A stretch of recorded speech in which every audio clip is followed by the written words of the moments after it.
Hello everyone, a very warm welcome to all my dear friends on our channel Soul to Soul, जिसमें मैं सुनाती हूँ कुछ ऐसी कहानियाँ जो आपके दिलों को छू जाए। तो लास्ट पार्ट में हमने स्टार्ट किया था एक कहानी जिसका नाम था will you ever be mine, और उस पार्ट को हमने छोड़ा था जहाँ आदि सब कुछ पीछे छोड़ के चला गया था अब्रॉड फर्दर स्टडीज़ के लिए। तो अब उसके आगे से आदि चला तो गया था, पर वो फील क्या कर रहा था, क्या कुछ चल रहा था उसके दिमाग में? क्या वो सच में जाना चाहता था? पता नहीं, पर फैमिली ट्रेडिशन के चलते तो उसे जाना पड़ा था। Love, responsibilities. I lost my self somewhere between love and responsibilities. I love you more than you should ever know. I love you more than I could ever say. Only hope is to show you someday. Not for you, but for myself. Finally मैं यहाँ हूँ, दूसरों की ज़मीन पर, गैरों के बीच में, अपनों से दूर। खुद से ही ये सवाल करता हूँ, क्या यहाँ आना मेरी मर्जी थी? फिर खुद को ही जवाब देता हूँ, हाँ बिल्कुल। फिर मेरा दिल मेरा साथ क्यों नहीं दे रहा? ये इतना उलझा हुआ सा क्यों है? परेशान क्यों है? ये खुश नहीं है शायद, पर खुश क्यों नहीं है? डिसीजन तो मेरा ही था ना। बिल्कुल था, पर शायद ये मर्जी का नहीं मजबूरी का था। इसलिए जो भी हो, मर्जी या मजबूरी, पर था तो मेरा ही। उफ, इतना मुश्किल है ये सब, इतना मुश्किल है यहाँ रहना। वो राज का चेहरा, वो सिंथल की प्लीजिंग आईज। मन तो कर रहा है सब कुछ छोड़ के बस वापस लौट जाऊं, but damn ये business, damn ये family tradition, damn myself, damn each and everything. I hate myself for making this decision. I really hate it. 7 साल कम नहीं है ये, कैसे रहूँगा मैं सबके बिना यहाँ? God please help me. कोई नहीं बेटा आदि, you can do it. Cool down. You can do it. I trust you. कोशिश करोगे तो कर लोगे. I believe in you. Believe in myself. Let's fight together. Some strong decisions of mine make your heart bleed like hell. But that doesn't mean mine was wrong. दिमाग के लिए कुछ फैसले दिल को रोने पे मजबूर कर देते हैं, तोड़ देते हैं दिल को, पर इसका मतलब ये तो नहीं ना कि वो गलत था। बिल्कुल भी नहीं। आई एम सॉरी राज, मेरे भाई, तुझे अकेला छोड़ के आने के लिए। आई एम सॉरी तुम्हें भी सिंथल, उन सभी इमोशंस को ना फील करने के लिए। ऐसा नहीं है मैं कुछ समझता नहीं हूँ, ऐसा बिल्कुल नहीं है। तुम प्लीज़ ये मत समझना। पर तुम ये क्यों नहीं समझोगी? मैंने कभी तुम्हें कुछ और समझाया ही नहीं। मैंने भी महसूस किया है वो सब, फील किया है, बस कह नहीं पाया। I am sorry. अगर मेरे वापस आने तक किस्मत मेरे साथ रही तो मैं ज़रूर बोलूँगा वो सारी बातें जो मेरे दिल में हैं, जो मैं तुमसे कहना चाहता था पर कह नहीं पाया। राज, मेरे भाई, तू सच में आयरन मैन है।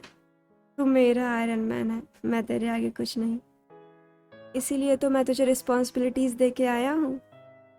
मैं जानता हूँ तू सब संभाल लेगा, क्योंकि वह मेरे लिए सबसे काबिल सिर्फ तू ही है। घर, बिजनेस, माँ, सब कुछ संभालना मेरे भाई। प्लीज़, मैं जल्दी लौटूंगा तेरे पास, सिंथल के पास, माँ के पास। बस हो सके तो मेरा इंतज़ार करना। कल से मेरी क्लासेस शुरू हो रही हैं। होप सब कुछ वेल एंड गुड हो। Please God. Miss you my brother, miss you a lot, miss you all so much. क्या अकेला आदि ही था जो दुखी था, परेशान था वहां जाके? क्या जिन्हें वो पीछे छोड़ गया था वो परेशान नहीं थे, दुखी नहीं थे? आपको क्या लगता है? Ocean separates land but not soul. I am connected with you no matter where you are. समुंदर जमीनों को जुदा करता है, दिलों को नहीं। मैं तुमसे हमेशा ही जुड़ा रहूंगा, जैसे पहले जुड़ा था। फर्क नहीं पड़ता तुम यहाँ हो या वहाँ। आदि का जाने से राज भी बहुत दुखी है, और क्यों ना हो भला, उसका दुखी होना 100% वर्थ इट भी है। आप खुद ही देखो, बचपन से लेके आज तक, लिटरली आज तक कभी आदि ने राज को अकेला नहीं छोड़ा, not even a single day. और आज देखो, सीधा इतने ढेर सारे सालों के लिए चला गया वो उसे छोड़ के। बेचारा राज। पर इसमें आदि की भी कोई गलती नहीं है ना, उसकी मजबूरी थी, फैमिली ट्रेडिशन को फॉलो जो करना था। मैं जानता हूँ वहाँ जाके वो भी खुश नहीं होंगे, सैड होंगे, पर जाना तो ज़रूरी था ना। I understand. बहुत कुछ है जो उन्हें करना है, मैं उनके हर स्टेप में उनका साथ दूंगा, क्योंकि उन्होंने मुझे तब अपनाया जब मेरे खुद के पेरेंट्स ने मुझे छोड़ दिया। वो मुझे अपना छोटा भाई मानते हैं और खुद को अब मेरा बड़ा भाई। पर सच बताऊं तो वो मेरे लिए भगवान से कम नहीं है। उन्होंने मुझे घर दिया, परिवार दिया, माँ पापा दिए, एक बड़ा भाई दे दिया। I will do each and everything for him, for this family, no matter what it takes. मुझसे जो बन पड़ेगा मैं वो करूँगा, ज़रूर करूँगा। वो मुझे रिस्पॉन्सिबिलिटीज़ दे के गए हैं ना, कहे हैं जब तक मैं वापस आऊँ तब तक हो सके तो सब संभाले रखना। ट्रस्ट मी ब्रदर, मैं अपनी जी जान लगा दूंगा, पूरी कोशिश करूँगा कि आप मुझ पर प्राउड फील कर सको। मुझे अपना बर्डन ना समझो, बल्कि अपना पार्टनर समझो। I miss you brother, I miss you a lot. I will wait for you. My eyes want to see you, my hand wants to hold you. My eyes want to see you, my hand wants to hold you. But I have to wait till I confess I love you. Only hope is to show you the feeling I have for you. Not for you, but for myself. बचपन से लेके आज तक मैंने सिर्फ आपसे ही प्यार किया। तब नहीं जानती थी इसका नाम प्यार है, अब इसको एडमायरेशन बोलती थी, पर आज जानती हूँ वो प्यार था। मैं तब भी आपसे प्यार करती थी, मैं आज भी आपसे प्यार करती हूँ। I will wait for you, honestly, because I don't want anyone else in my life for me. Come fast, please. उफ, ये वेटिंग। इस सिचुएशन पे मुझे जेसिका ब्रोमली की कुछ लाइनें याद आ रही हैं। आप भी सुनिए, शायद आपको भी अच्छी लगे। मुझे तो काफ़ी पसंद आई। The worst part of life is waiting. And the best part of life is having someone worth it waiting for.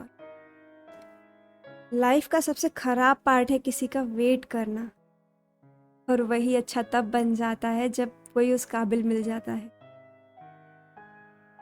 वहाँ कोलंबिया यूनिवर्सिटी जाकर आदि तो अपनी स्टडीज़ में लग गया था।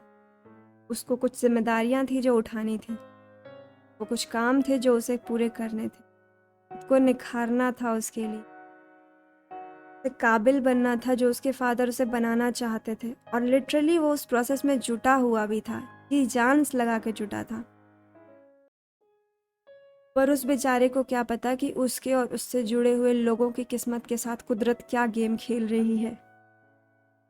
कुछ तो होने वाला था, अच्छा या बुरा पता नहीं, पर हाँ, शुरुआत इन सब की इन्हीं सालों में हो चुकी थी। Whatever will happen, whether we worry or not, जो होना है वो तो होके ही रहेगा, चाहे उसके बारे में हम सोचें या नहीं, चाहे चिंता करें या नहीं। कुछ साल तक तो सब ठीक चला था, लग तो ऐसा ही रहा था, पर एक पॉइंट के बाद सब कुछ बदलने लगा। वो कहते हैं ना, नज़र लगनी होती है तो लग ही जाती है, किसी से पूछती या बताती नहीं।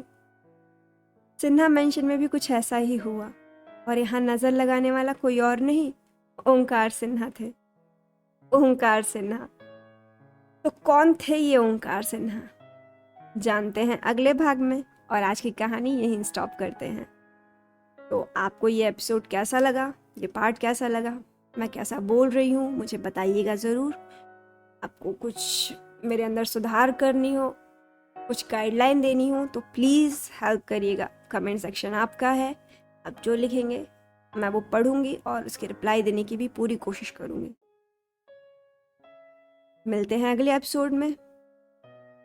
Thank you, stay safe, stay happy, follow for more, bye.